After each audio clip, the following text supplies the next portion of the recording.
दुनिया के प्रथम धर्म ग्रंथ है और इन्हीं के आधार पर सभी दुनिया के मजहब के सभी धर्मों की उत्पत्ति हुई है।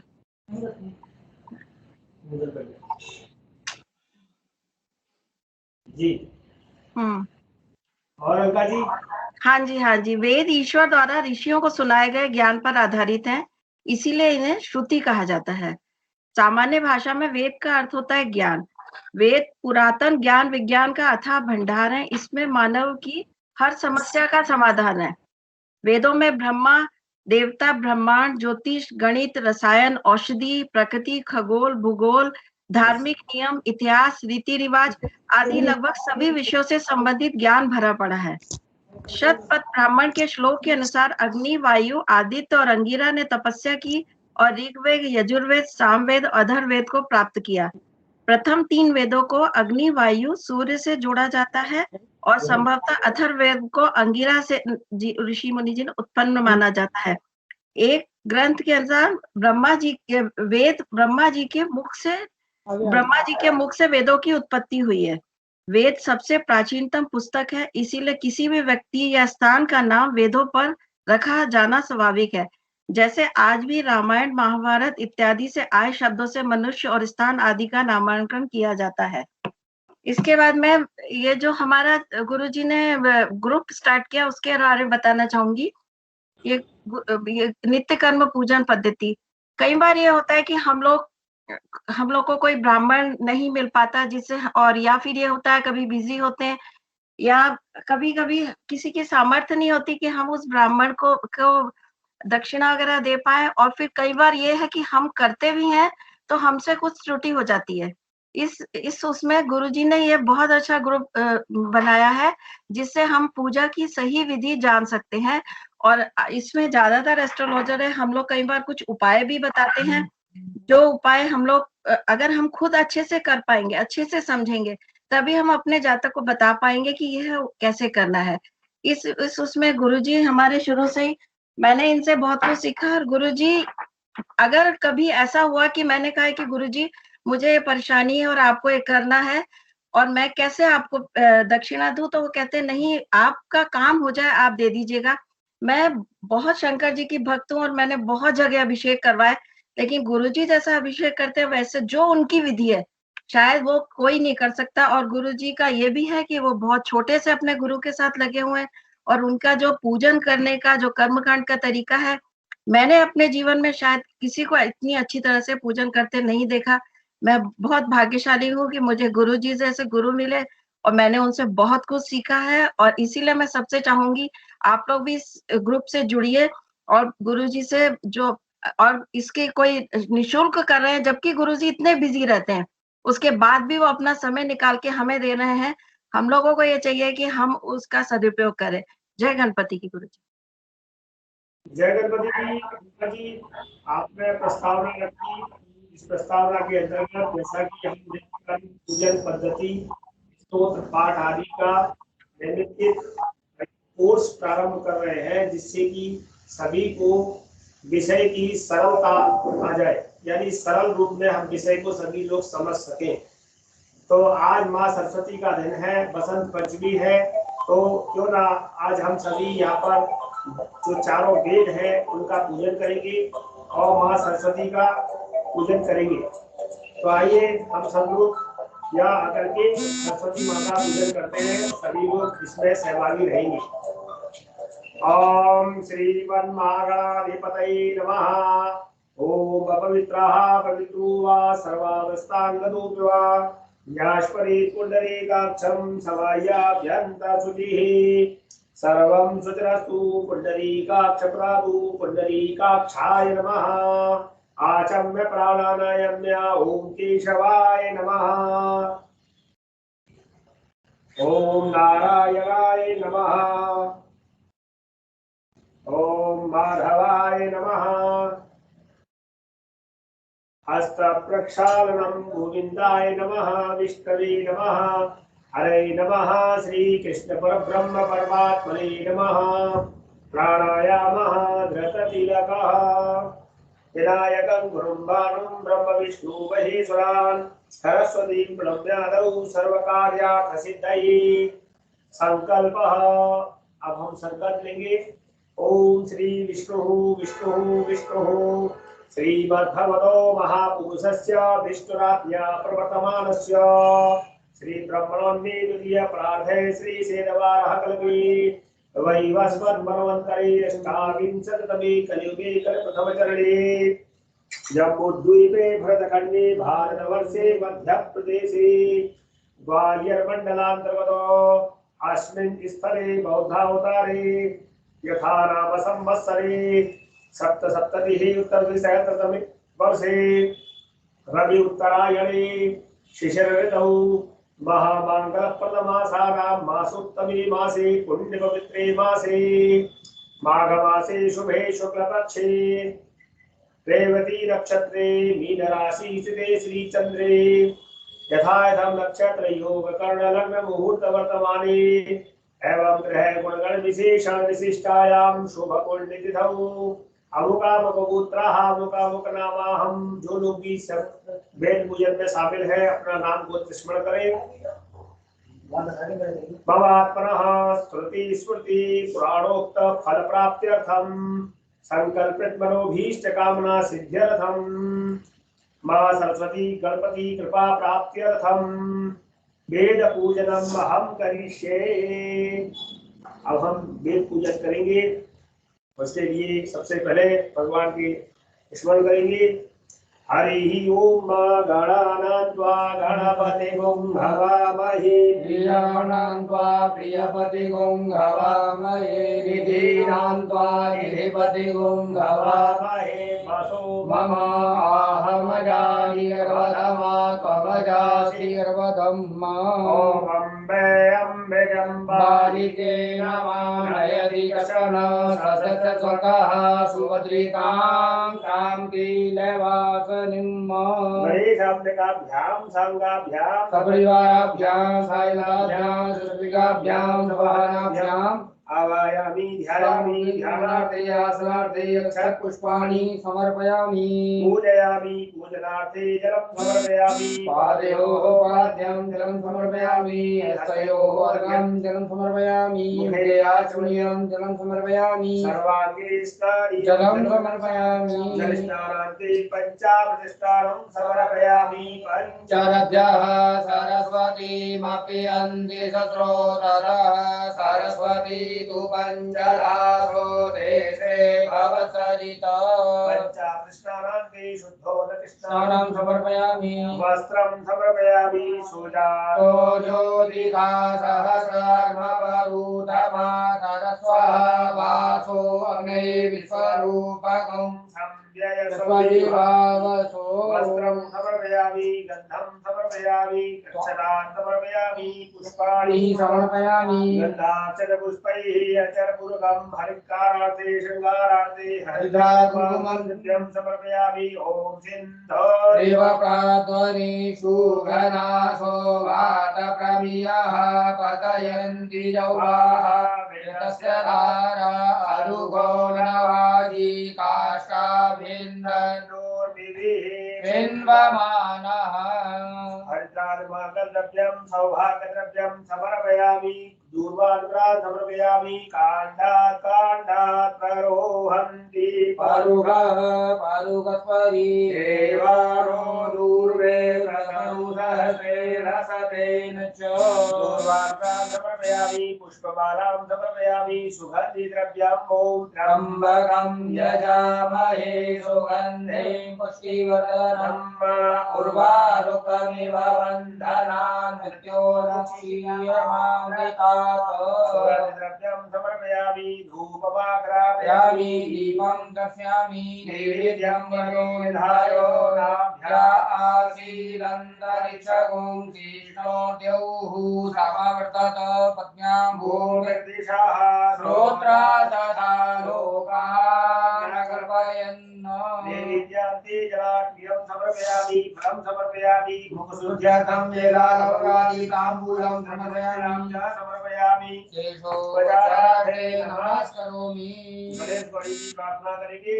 विघ्नेश्वराय वरदाय सुरप्रियाय लंबोदराय सकलाय जगदिताय नागाननाय सदयान्न विमोचिताय गौरीसुताय गणनाथ नमो नमस्ते वक्रतुंड महाकाय कोटि सूर्य समप्रभा निर्विघ्नं कुरु मे देव सर्वकार्येषु सर्वदा सर्वमंगल मांगल्ये शिवे सर्वार्थसाधिके शरण्ये त्र्यंबके गौरी नारायणी नमोस्तुते गणेशाम्बिकाभ्यां नमः नमस्कारं प्रार्थनां समर्पयामि कृतेन नैन पूजनेन गणेशाम्बिके प्रियेतान् नमः वेद पूजनम सरस्वती पूजनम च मां सरस्वती का ध्यान करेंगे। ओम पावकारः सरस्वती वाजे विरवाजिनी वदी जत्रयम्बस्तुधिया वसुः महासरस्वती सांगायै समर्पयायै सायिरायै सत्यजायै सवाहनायै ज्ञानार्थे आसनार्थे आसनार्थे अक्षरपुष्पाणि समर्पयामि वेद पूजनम् ओम गणनाथ सरस्वतीं रविशुक्रं बृहस्पतिं गणनाथ सरस्वतीं रविशुक्रं बृहस्पतिं पंचैतानि संस्मरे नित्यं वेदवाणी प्रवर्तते। ओम चतुर्वेदेभ्यो नमः ऋग्वेदाय नमः यजुर्वेदाय नमः सामवेदाय नमः अथर्ववेदाय नमः षडंग वेदांगाय नमः ध्यानार्थे अक्षतां समर्पयामि पूजनार्थे आसनार्थे पुष्पं समर्पयामि पूजनार्थे जलं पादयोः वाद्यं हस्तयोः अर्घ्यं मुखे याचमनीयान् सर्वाङ्गे स्नानीयान् जलं समर्पयामि जलस्नानान्ते वस्त्रोपवस्त्रार्थे रक्तसूत्रं समर्पयामि युवा सुवासा परिवीर्यागा सौत्र्यान् भवति जयमानः कन्दीरासा गृह्णन्ति स्वाध्यो मनसा दीव्यन्तः गन्धद्वारा द्रादर्शः मेध्यमुष्टां तरीश्रीं ईश्वरी सर्वभूतानां ताम्रः पवये श्रियम् अक्षताश सुरश्रेष्ठः कुङ्कुमाग्रा सुशोभितः मया निर्धावक्या क्रियाण परमेश्वरो माल्यादीनि सुगन्धीनि मालिन्यादीनि वैभवो मया रत्नानि पुष्पाणि पूजार्थं प्रतिगृह्यताम् पुष्पमालां समर्पयामि अलंकारार्थे शृंगारार्थे हरिद्रा कुंकुमं सिन्दूरं गजरादिकं सौभाग्यद्रव्यं समर्पयामि सुगन्धद्रव्यं समर्पयामि धूपं दीपं नैवेद्यं समर्पयामि नाभ्या आग्नेरन्तरिक्षगुं शीर्षोद्यौः समवर्तता पन्यां भूमृदिशः श्रोत्रा तथा लोकान् अकल्पयन् नैवेद्यं निवेदयामि नैवेद्यं जलाशयं समर्पयामि फलं समर्पयामि मुखसुत्यर्थं वेदालोकादिताम्बूलं समर्पयामि शेषोपचारार्थे नमस्करोमि यामुण्डे तुषारहारधवला या शुभ्रवस्त्रावृता या वीणाभरदण्डमण्डितकरा या श्वेतपद्मासना या गच्युतशङ्करः प्रभृतिभिः देवैः सदा वन्दिता सा मां पातु सरस्वती भगवती निःशेषराज्ञापः। ओम सर्वेभ्यो विदिभ्यो नमः महासरस्वती नमः नमस्कारं प्रार्थनां समर्पयामि मंत्रहीनं क्रियाहीनं भक्तिहीनं सुरेश्वरे यत्पूजितं मया देव परिपूर्णं तदस्तु मे आवाहनं न जानामि वाचनं पूजां न जानामि क्षम्यतां परमेश्वरी सर्वेभ्यो विदिभ्यो नमः महासरस्वती नमस्कारं प्रार्थनां समर्पयामि कृतेन पूजनेन चतुर्वेद सहित महासरस्वती देवता प्रियंतां नमः। ये संगोपांग मां सरस्वती के साथ वेद पूजन संपन्न हुआ। अब हम आगे की चर्चा करेंगे। इसके लिए आज से हम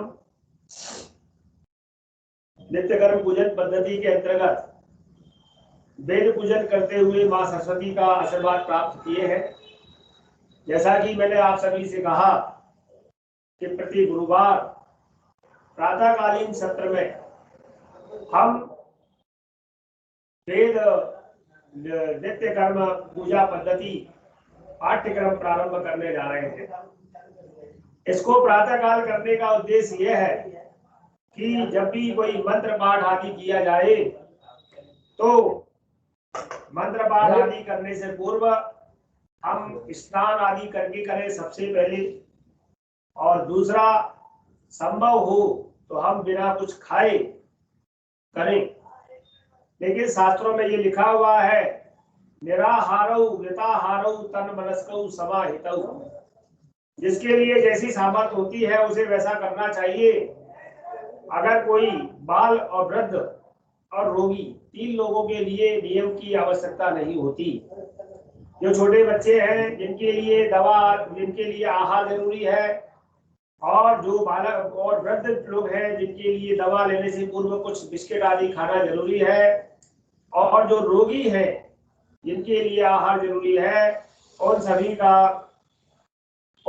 का कोई नियम अधिक नहीं होता। लेकिन फिर भी उस नियम में भी हमें झूठ कूट के विषय में तो ध्यान रखना ही होगा कि हमें किसी का झूठा फूटा सेवन न करें, और विशेष करके तामसी पदार्थों का भक्षण मंत्र पाठ करने से पूर्व न करें। तो विशेष करके जब हम बृहस्पतिवार को यह कक्षा करेंगे तो उस समय आप सभी स्नान आदि करके पूजा में सम्मिलित होंगे और किसी भी प्रकार से अशुद्ध अवस्था में शामिल नहीं होंगे, और पाद रक्षा धारण करके अर्थात जूते चप्पल आदि पहन करके मंत्र पाठ में शामिल नहीं होंगे।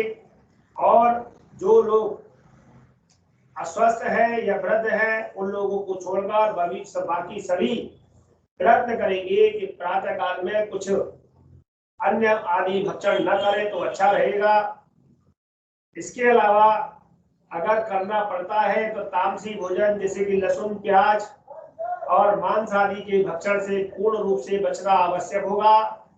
यदि आप ऐसे नियमों का पालन नहीं करते हैं तो इसका प्रायश्चित के भागी आप स्वयं होंगे, क्योंकि हमने आपको सारे नियम बता दिए हैं, और नियम बताने के बाद हम अपने दायित्व से पूर्ण रूप से मुक्त है, क्योंकि यह ऑनलाइन कक्षा है और ऑनलाइन कक्षा में यह देखना संभव नहीं होता कि आप अपने घर में किस अवस्था में और कैसे बैठे हैं और किस अवस्था में हमारे साथ अध्ययन अध्यापन में शामिल हुए हैं।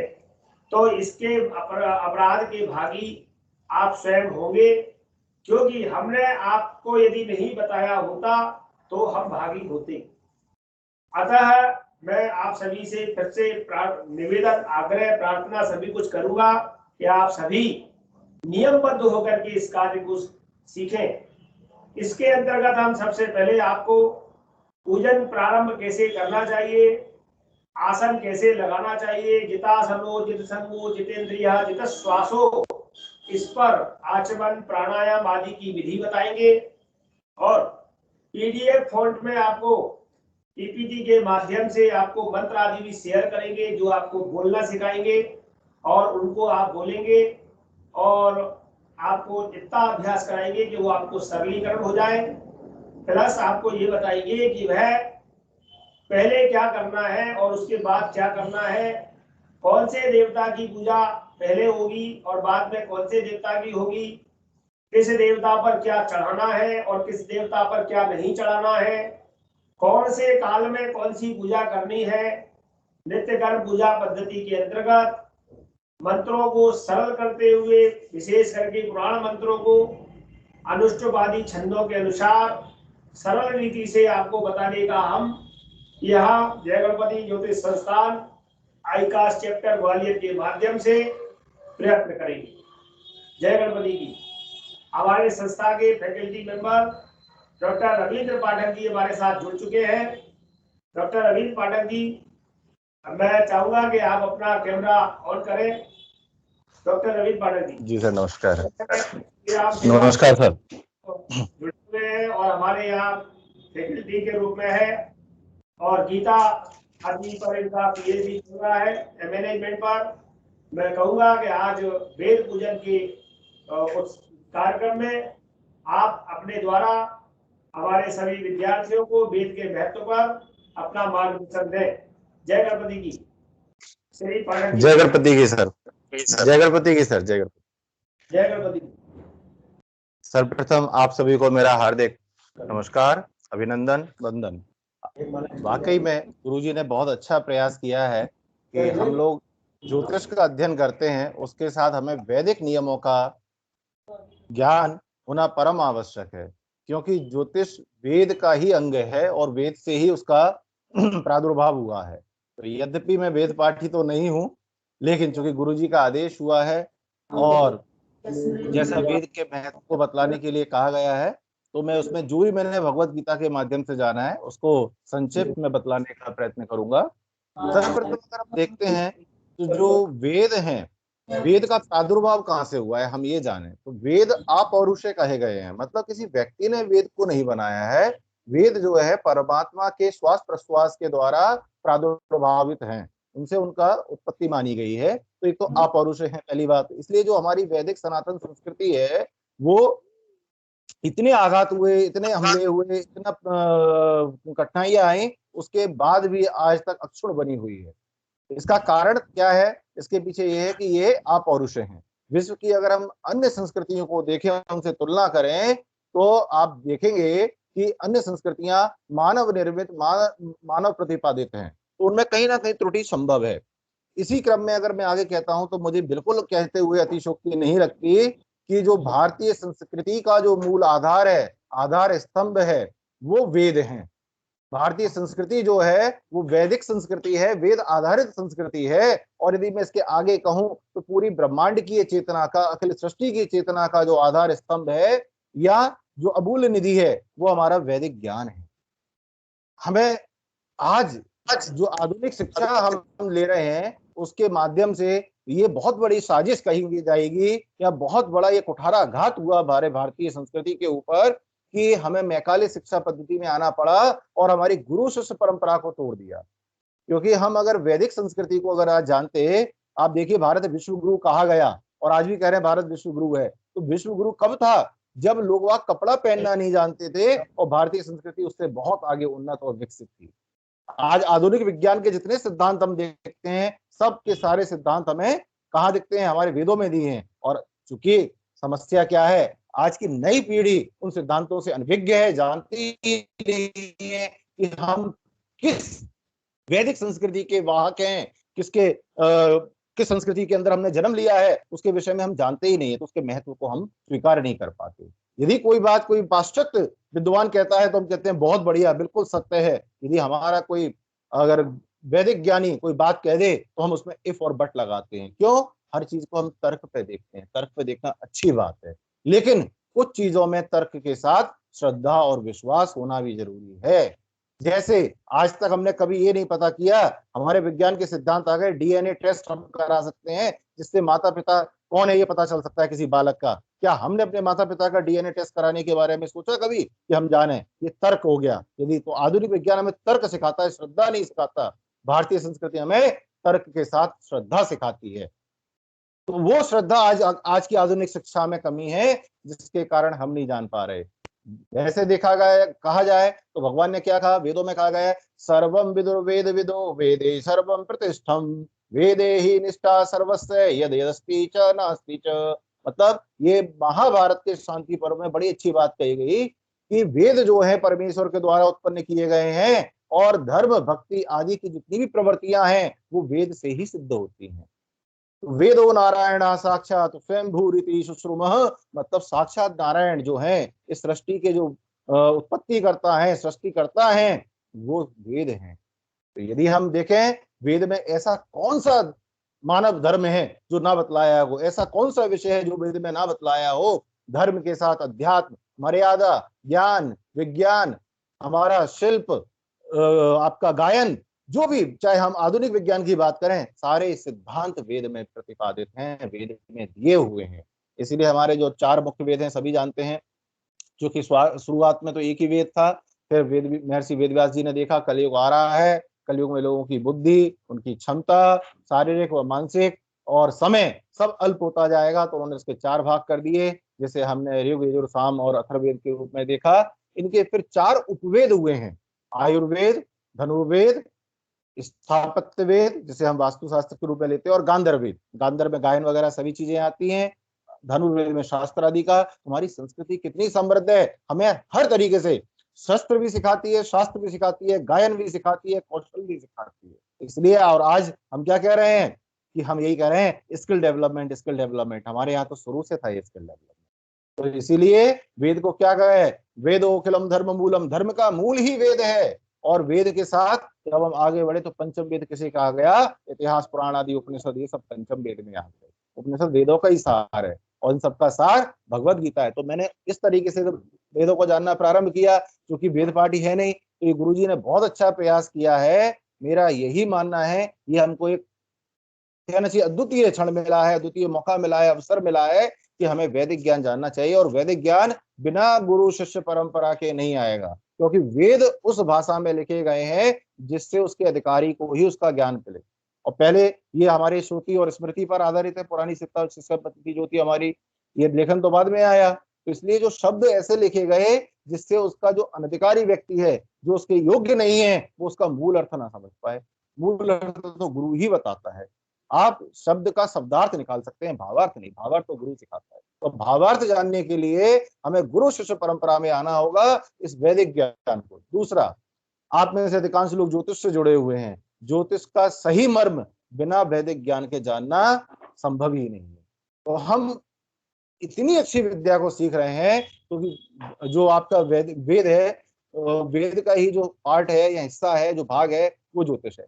तो इसलिए मैं आशा करता हूं कि हम इस अवसर का उचित लाभ उठाएं और कोशिश करें कि हम जितना ज्यादा सीख सकें उस चीज को सीखने का प्रयत्न करें। कठिन कुछ भी नहीं है। हमने संस्कृत को बहुत कठिन मान लिया है। अरे हम जनमानस की भाषा में आए, उस समय की भाषा संस्कृत थी, आज की हिंदी है। क्या हम हिंदी शुद्ध बोल लेते हैं? क्या शुद्धता वहां नहीं है? तो फिर यहाँ इतना क्यों? और जब चलते हैं, देखिए, जब भक्ति के रूप में समर्पण आता है, भगवत गीता के अध्याय 12 भक्ति योग में श्लोक नंबर 13 से 20 तक भक्तों के 39 गुण बताए गए हैं। तो जब आप समर्पित भाव से कोई चीज सीखते तो आप भक्त हो जाते हैं। भक्त का मतलब भगवान के आगे बैठना ही नहीं है, ये ज्ञान लेना, घर के काम करना, अपने अधिकारी हैं तो आप कॉलेज में, स्कूल में, ऑफिस में जो काम करते हैं, जो भी आपके समाज में जिम्मेदारी है, ये सब समर्पण भाव भक्ति ही है। जब आप भक्ति के रूप में इसको सीखेंगे तो सही गलत का भेद रहेगा ही नहीं, क्योंकि भक्त कभी गलत नहीं करता। तो इसी आशा के साथ मैं गुरुजी को धन्यवाद देता हूं और आप सभी से आह्वान करता हूं कि ये शुभ अवसर हमें मिला इस वसंत पंचमी के मौके पर, जब साक्षात मां सरस्वती के आशीर्वाद स्वरूप हमको ये वैदिक ज्ञान जानने का, समझने का ये क्षण आया है। तो इसका हम भरपूर लाभ उठाएं और गुरु शिष्य परंपरा के द्वारा इसको हम अपने अंदर आत्मसात कर लें, चाहे वो हमारी वृत्ति हो, व्यापार हो, व्यवसाय हो, जीवन हो, सब जगह। क्योंकि वेद ही हमारे जीवन का मूल आधार है। जिस दिन आप ये समझ जाएंगे, आपको अपने मानव होने का सही अर्थ समझ में आ जाएगा। इसी के साथ मैं अपनी वाणी को विराम देता हूँ। गुरु जी को धन्यवाद देते हुए सभी को पुनः नमस्कार। जय गणपति जी। डॉक्टर अरविंद पाठक जी ने अपने विचार रखे कि हमारा जो आयोजन है वो हमारे लिए कितने लाभदायक है। हमारे बीच अभी छत्तीसगढ़ बिलासपुर से जुड़े हुए हैं संजीव वशिष्ठ जी, और वो भी यज्ञ आदि बहुत कराते हैं और ज्योतिष से यहाँ से विशारद किए हुए हैं। संजीव वशिष्ठ जी, आप अपना वीडियो ऑन करेंगे? संजीव वशिष्ठ जी, तो मैं चाहूंगा कि संजीव वशिष्ठ जी भी हमारे इस कार्यक्रम के ऊपर विचार रखें और सभी को 2 मिनट के लिए मार्गदर्शन दें। संजीव वशिष्ठ जी, आवाज नहीं आ रही है, आवाज नहीं आ रही है। हेलो, अब आई आवाज? जय गणपति। आवाज? हेलो, हाँ बोलिए। जी जय गणपति। जय गणपति। गुरुर्ब्रह्मा गुरुर्विष्णु गुरुर्देवो महेश्वरः गुरुर् साक्षात् परब्रह्म तस्मै श्री गुरुवे नमः। आज बसंत पंचमी के पावन पर्व पर हम सभी एक साथ में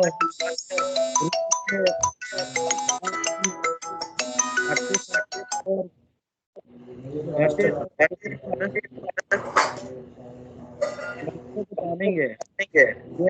में हम सबके लिए बहुत ही कृपा की बात है, की कृपा है। भगवती की कृपा है कि आज हमें जो है वो वेदों के मंत्र सिखाएंगे। आपको एक चीज बताऊं, मैं मेरा जो अपना अनुभव रहा है, कई मंत्र ऐसे थे जो मैं कहीं सुन नहीं पाता था, तो मैंने उन मंत्रों को देखा। मैं अपना अनुभव आपको इसलिए बता रहा हूँ कि जिससे आप जो है पूर्ण लगन से और अपने मनोयोग से जो है मंत्रों को सीखेंगे। मंत्रों को यदि आप नहीं पढ़ सके तो कम से कम उन्हें बहुत देर तक देखिए, और उस देखने के बाद में उसके एक एक शब्द पर ध्यान दीजिए। आप मानेंगे कि गुरु कृपा ऐसी होगी, माँ सरस्वती की कृपा ऐसी होगी, वेद की कृपा भी होगी आपको, कि आप अपने आप उस मंत्र की लय सीख जाएंगे। धीरे धीरे वो आपके अंदर से निकलेगा। वेद कहाँ से आए? वेद जो है सृष्टि से प्राप्त हुए। वेद जो है वो ईश्वर ने हमको दिए हैं। तो ईश्वर कहाँ है? सब जगह है, सर्वव्यापक है। हमारे अंदर भी है, आपके अंदर भी है, सबके अंदर है। तो पूर्ण मनोयोग से गुरु जी से तो हमें सब मिलेगा ही, लेकिन अपना पूर्ण मनोयोग जो है आप इसमें सीखने में लगाइएगा। फिर आप देखिएगा कि आपको कैसे माँ सरस्वती की कृपा प्राप्त होगी, वेदों की कृपा प्राप्त होगी। क्योंकि ईश्वर सब जगह है। जो मैं बार बार बोलता हूँ कि ईश्वर हमारे अंदर भी है, आपके अंदर भी है, सबके अंदर है। और पूरा ज्ञान जो है हमारा वेदों का ज्ञान कहाँ है? पूरी प्रकृति में है। प्रकृति से ही हमें मिला है। तो मैं इतना कहकर अपनी वाणी को प्रणाम देता हूँ और गुरु जी के चरणों में प्रणाम करता हूँ, जिससे हम इस विद्या में आगे बढ़े और माँ सरस्वती की कृपा हम सभी पर बनी रहे। प्रणाम। जय गणपति जी, धन्यवाद। और जैसा कि वशिष्ठ जी ने कहा कि जितना ज्यादा आप अभ्यास करेंगे उतना ज्यादा सीखेंगे। हम आपको इस कार्यक्रम के माध्यम से उस मंत्र को पढ़ने की लय और उस मंत्र को कौन कौन से अक्षर हैं, कितने हैं, कौन सा छंद है, कैसे बोलना है, इसका अभ्यास कराएंगे। लेकिन इसके बाद भी आपको अपने घर पर साप्ताहिक रूप से उसको अच्छे से नित्य प्रतिदिन अभ्यास करना होगा। और जितना ज़्यादा आप अभ्यास करते जाएंगे, जितना ज़्यादा आप प्रतिदिन के रूटीन में उसे लेते जाएंगे, वो आपके लिए उत्तम होता चला जाएगा। तो आज की वेद पूजन की क्लास में हम सभी आज इतना ही कहेंगे और सर्वे भवन्तु के साथ आपकी आज का कार्यक्रम है उसको विराम देंगे। और गुरुवार की कक्षा जो हम प्रातःकाल रखने वाले हैं, ग्रुप में आपसे एक बार चर्चा करेंगे समय के लिए कि हम सुबह 5 बजे रखें या 6 बजे या 7 बजे या 8 बजे। हम चाहेंगे कि 9 बजे तक मैक्सिमम समय, यानी सुबह 5 बजे से 9 बजे के बीच में हम कक्षा रखेंगे। तो आप सभी की सहमति हमें अपने ग्रुप में, जो कि हमने नित्य कर्म पूजा पद्धति का ग्रुप बनाया है, वहाँ आप अपना समय सभी लोग एक मत से देने का प्रयास करें। और अगर सबका एक मत नहीं होगा तो फिर जो हम समय देंगे उसे आप सभी को स्वीकार करना होगा।